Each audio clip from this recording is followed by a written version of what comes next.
I think we're going to come to a close.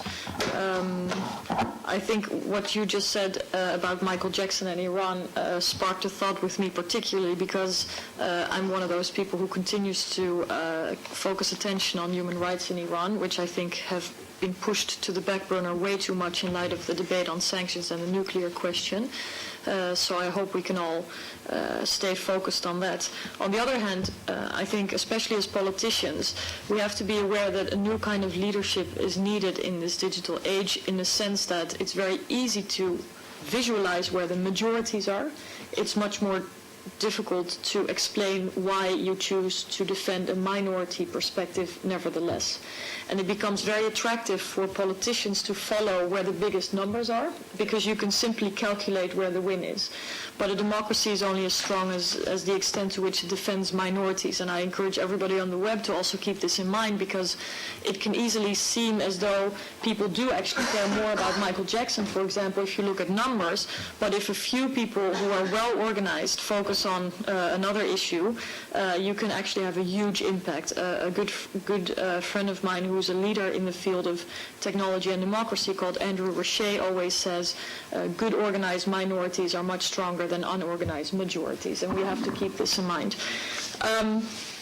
With that, I would just like to really thank everybody, Think Young, for taking the initiative and co-organizing this debate with us, the speakers for coming and sharing their time and thoughts, our joint staffs for all the work that they put into making this happen, and everybody for coming and watching at home.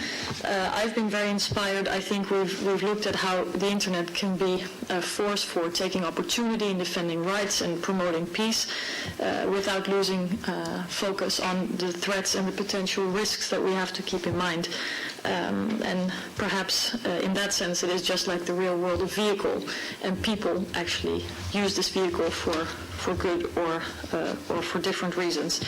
In any case, I think the internet is not an autonomous force for good. It needs work. It needs people to make certain decisions, and for us politicians, because I think it's important to look at our own responsibility, it requires policies and laws that are catalysts for positive change and for peace. But this always begins with a conversation and awareness. Ricardo mentioned at the beginning famous people such as Giorgio Armani, Shireen Ebadi, who are well known, but I think the internet and the rights are much more about those people that are not visible and that should at least have their rights recognized. And it's not about famous people, but it's about everyone. Including Italians, apparently.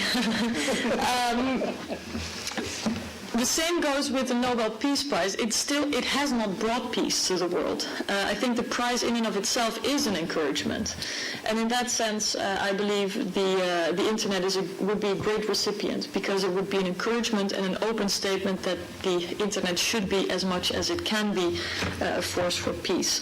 An open internet, that is. In the sphere of things we can do, I would like to ask your input on a report that I'm writing this fall that deals with the role of culture and new media in the EU's external actions. It's important that we hear about the impact of technologies in the real world.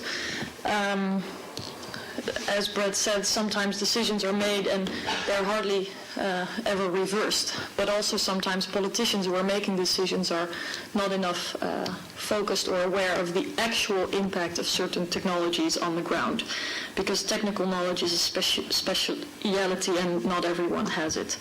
Another thing we can do, which I've began to do, and I really hope you want to help me support this issue, is something I could have a little bit more influence on than on influencing the winner of the Nobel Peace Prize, which is the Sakharov Prize. It's a very important prize here in the European Parliament for freedom of thought. And it's being awarded every year in the fall.